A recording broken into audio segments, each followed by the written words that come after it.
course. We would like to thank you for accepting our invitation to this interview. Right now we're very nervous. It's our first formal interview. Oh, really? So we're hoping that you can bear with our mistakes. Please. Hopefully you can bear with my mistakes. Okay, let's start. So with regards to the Asean economic integration by the year 2015, do you think the Philippines is ready? Do I think the Philippines is ready? It depends on what sector you're talking about. Because, for example, the BPO sector of the Philippines is really strong. Thus the number of call centers that we have, thus the number of outsourcing opportunities that are held here in the Philippines. But if you look at other sectors, for example, the agricultural sector of the Philippines, we're very vulnerable. Why? Because if you're looking at the other countries that will be entering into the agreement, you have countries like Thailand, which is the #1 exporter for rice. And you have our country, which hasn't reached its self-sustainability in terms of rice. And then you're going to allow them to import without the tariffs. So you have that sector that you have to look out for also. You have your SMEs. So the SMEs here, I mean, while they're doing well, they're a big part of our market here. I'm not sure how it would hold up against the other Southeast Asian companies that would be coming here. But the good thing about it is these SMEs and everything, because of the lack of tariffs on both sides, they would be able to bring in raw materials, which would be able to help the businesses, allowing them to profit more, hire more, expand.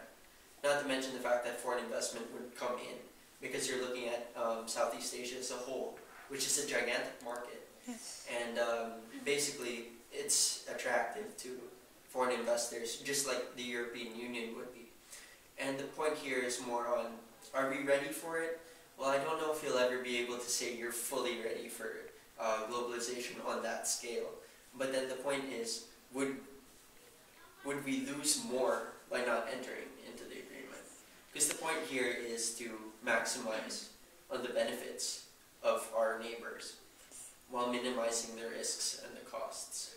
So, are we prepared? In some sense, yes, but there's a lot to improve on before 2015. So in that extent, do you think that the Philippine market is competitive enough when compared to the regional bloc? Are we competitive enough? Yes, we are in some aspects, but not all of them. And I think the important part here is that we take this as an opportunity to become more competitive. Because one of the points behind creating the economic community is that the countries begin to really specialize, and countries really begin to look on how they can work with each other instead of against each other. And the point here is looking at how the Philippines can really develop what industries it has, the industries that it specializes in. And basically, even if we're not as strong as the other Asean nations in terms of their markets, for example, 3 of our major banks here equals one Bangkok bank, right? But the point isn't that. The point is it's an opportunity for us to push our market, to push government to really fund the weaker sectors that we have, for example, again, agricultural, and making sure that the SMEs really develop before 2015. So if anything, it's an opportunity for government to really become involved. Now, it's a good thing you brought that up because here's a copy of my mom's Senate resolution. Thank you so much. So the Senate Resolution 403 basically asks government to look into the strategies that we need in order to prepare for 2015. Because again, we can't just enter this agreement and not be ready for it. It was signed in 2008 during Gloria's time, but from 2008 to 2015, we've improved a certain amount, and it keeps going up, which means that now, under this presidency, with the GDP that we have now, and with the hopeful market that we have now, it's a great time for us to integrate. Yes. But at the same time, that doesn't mean that we should just let it go on its own. So we have to make sure that we prepare for it. Do you think 2015 is high time for us to have this transition from what we're having in our status quo to that kind of program? Well, you see, the thing is, again, like I said earlier, there's no real right time. I mean, it's gonna come when it comes.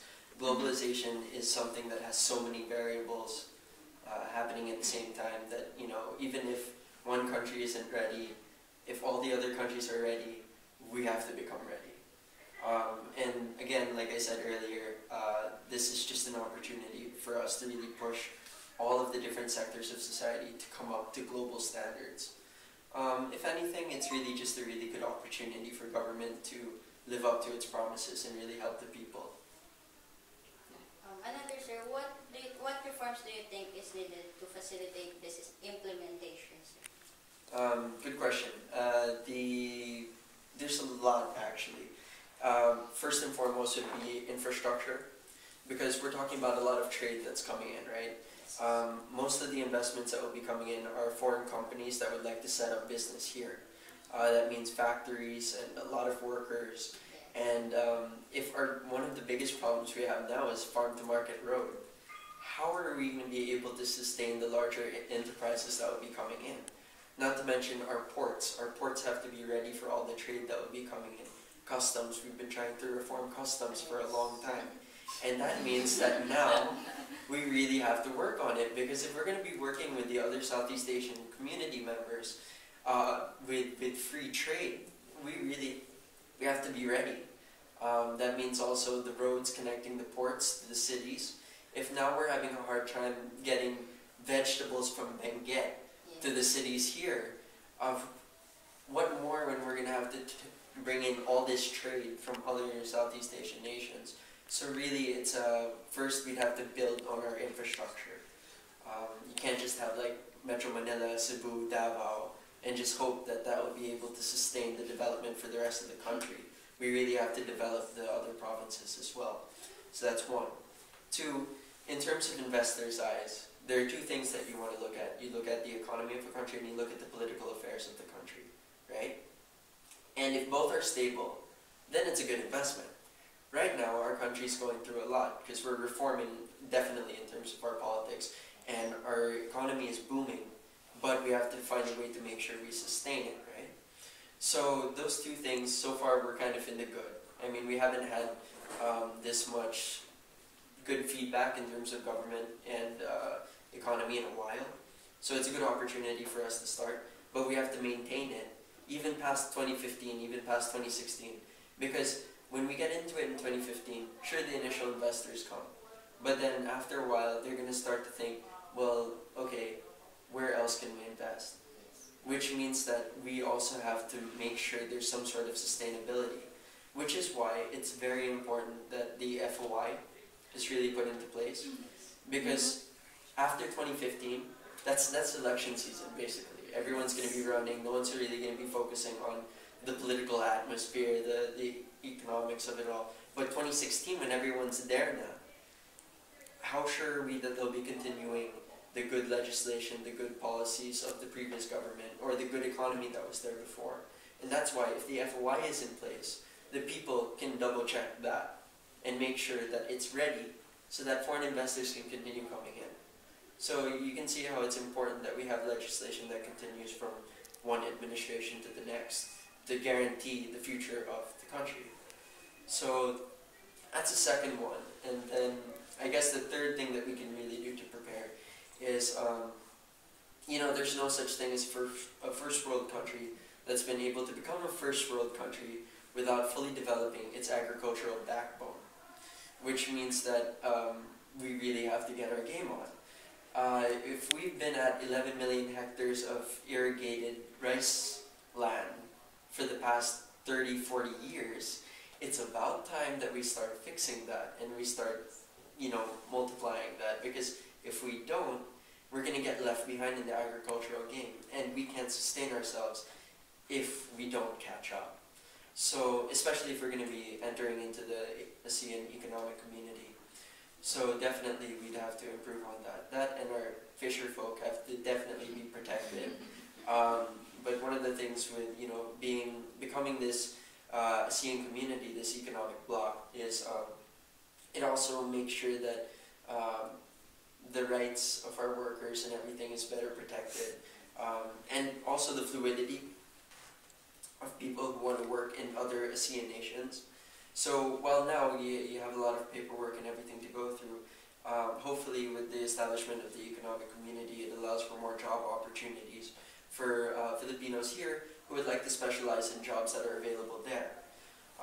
And the other thing that's interesting about it is when you're talking about expanding the market here because of foreign investment, it's good because it allows us a certain level of diversity.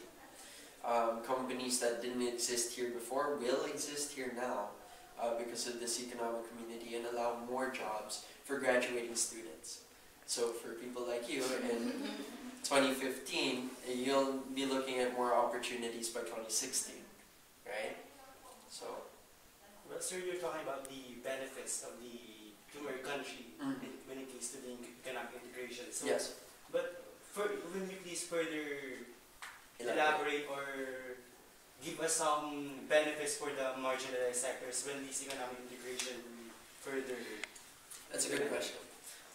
For the marginalized sectors, of course, we're looking at the farmer fisher folk community, parts of the labor section. For them, of course, I'm not going to sugarcoat it. They're going to be the hardest hit, of course, if we can't get in the policies that we need to safeguard them. That's the first thing. But then, at the same time, you're looking at the kids that they're sending to school now. When these kids graduate, they're not going to be, a lot of them are going to be graduating in courses like fishery or agriculture. Many of them will be looking to venture into their own SMEs, small to medium enterprises, or some of them are looking to get into the BPO sector, etc. These sectors, hopefully with the establishment of the AEC, will have expanded in the country, so they don't have to leave the country anymore to get jobs as OFWs. They can actually find work here with the companies that are investing here. Ideally, that's what would happen. That's one. Another thing is the labor sector, which has been having a hard time with employment. Of course, well, employment in the Philippines isn't the issue. Underemployment in the Philippines is the issue. Now, underemployment implies that, well, there are a lot of jobs available, but for the graduating students, let's say I have a college degree, but then I settle for a job that's lower than my degree, because there just isn't a job that would accept me for my degree. But the point here is being part of the AEC hopefully will expand the market here. By expanding the market, give more opportunities to students who are graduating. That's one. And then the other thing is there's just more to invest in, especially locally. Our market as an investor, because I'm trying. It's hard to invest. I've lost a lot, but you have to try anyway. But our market is so small to invest in. There's a handful of companies that you invest in because you're sure that it's going to profit. Everything else can't make it to that level. So you'd be investing in small companies that aren't even registered with the bigger market. So hopefully with the AEC, we would have more to invest in, and that should help our business community.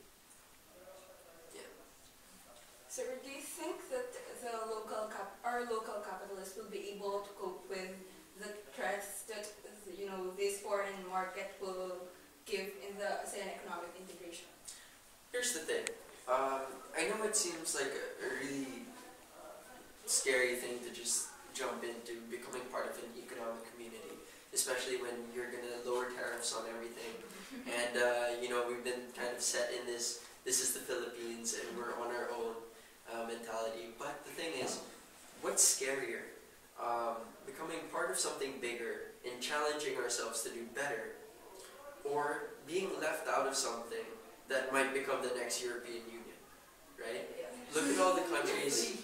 Yeah, exactly. Look at all the countries that are fighting so hard to get into the European Union now, because of the benefits, because of the fact that it's a support system, because, let's face it, together the ASEAN economic community would equal probably the 11th richest country in the world. But that's my point. The United States is the United States because it's literally like 50 small countries working together to make the United States. right? So this is our opportunity to compete on a global level, right? So your question earlier was how would they be able to cope, right? Well, we've already started, liberalizing some of the tariffs in some of the sectors, and it hasn't hit us that hard yet. The one that we really have to prepare for, again, is our SMEs in our agricultural sector. But then other than that, I'm pretty sure that, and this is just me, I wish I were more of an economics major. I'd be able to tell you more with the computations and everything. But just from my understanding of how the other economic communities exist in the world, this would be beneficial for the Philippines. And if anything, it's not like the Philippines will disappear overnight just because we entered an economic community. Of course, everyone will work double just to be able to make sure that we're going to compete. You really think that companies like Ayala and, Rockwell Land are just going to disappear? No, obviously, they're definitely going to do their best to compete. And it's not like, I keep saying that the agricultural sector is going to get hit, but it's not like the agricultural sector is basically alone and that it will fold up and disappear also. Because let's face it, if we're talking about different exports like coconuts, bananas, the Philippines really, we really compete in the global market. So yes, wild rice, maybe that's one sector that's really going to get hit. But then our other sectors will continue to export. And now, they'd be able to export without the tariffs in the other countries, which makes it so much easier for them to do their business. And it gives them another market that they probably weren't introduced to before. Yep. Again, if I were an economics major, I would love to be able to write out the equation right here and say, this is how we're going to do it. But based on what I've been able to study and based on what we have so far, I can only say that it's a good opportunity and we shouldn't miss out on it. But that, again, is why my mom filed the resolution. Because we definitely need to study it more. Since 2008, when was the last time someone brought it up, right? It was brought up again more recently because now we're panicking and saying, oh my gosh, we're going to get involved in this economic community. How do we prepare, right? So it's definitely a good opportunity for us. And we have to get all the legislation that we can behind it to really prepare. One of the points in the resolution and one of the points that we have is, yes, while we're opening up all the tariffs and everything and making sure that there's free-flowing trade, that doesn't mean that we're just not going to make any policies anymore to try and protect our business sector, our agricultural sector, our fisher folk, and our labor sector. No, if anything, that means we have to pass more legislation and policies to make sure that we're ready to compete on a global level. So on that note, what policies or any other thing do you think we should look up to in this kinds of scenario? What policies should we look into? Well, first of all, again, with the agricultural sector, I'm looking at modernization. It's one of the things that we really have to look into. We're looking into legislation that makes it easier for our farmers to get a hold of the materials that they need in order to really compete with the farmers in the other countries. I don't know if you've been watching the news lately, but if you, I guess it's required. Every day. See, that's good. I was Pulsi at the Ateneo, and they never required us to watch the news. I did it on my own, but my classmates never did. Anyway, so if you watch the news, they're talking about the dry spells, right? That's hitting the farmers in the Philippines. And then you'll see a farmer walking around with a watering can, watering his field. And then you look at the whole field behind him, and you just see he has a watering can. And you can't help but feel bad. That is what I'm talking about when I say that we need to pass legislation that safeguards the marginalized sector. Because we can't have that in an economic community this big. Because we're looking at other countries that have fully irrigated farmlands. And then here we don't have policies making sure that our farmers have those irrigated farmlands. That's one. And then you see videos of how farmers do it in other countries where they have the big tractors pulling in all of everything that 50 of our farmers have to do on their own in their 50s, right? That's another example. We have to be able to procure that for them. Government has that ability. We just need to pass legislation in order to do it. And this is our opportunity to say, hey, this is important. We have to do it because guess what? In 2 years, we're gonna do it anyway. So might as well be ready to do it now. So, I mean, that's definitely an example of it. And that's in the agricultural sector. In terms of our labor sector, you know, we have so many issues with our labor sector. But, you know, let's not get into that because it's just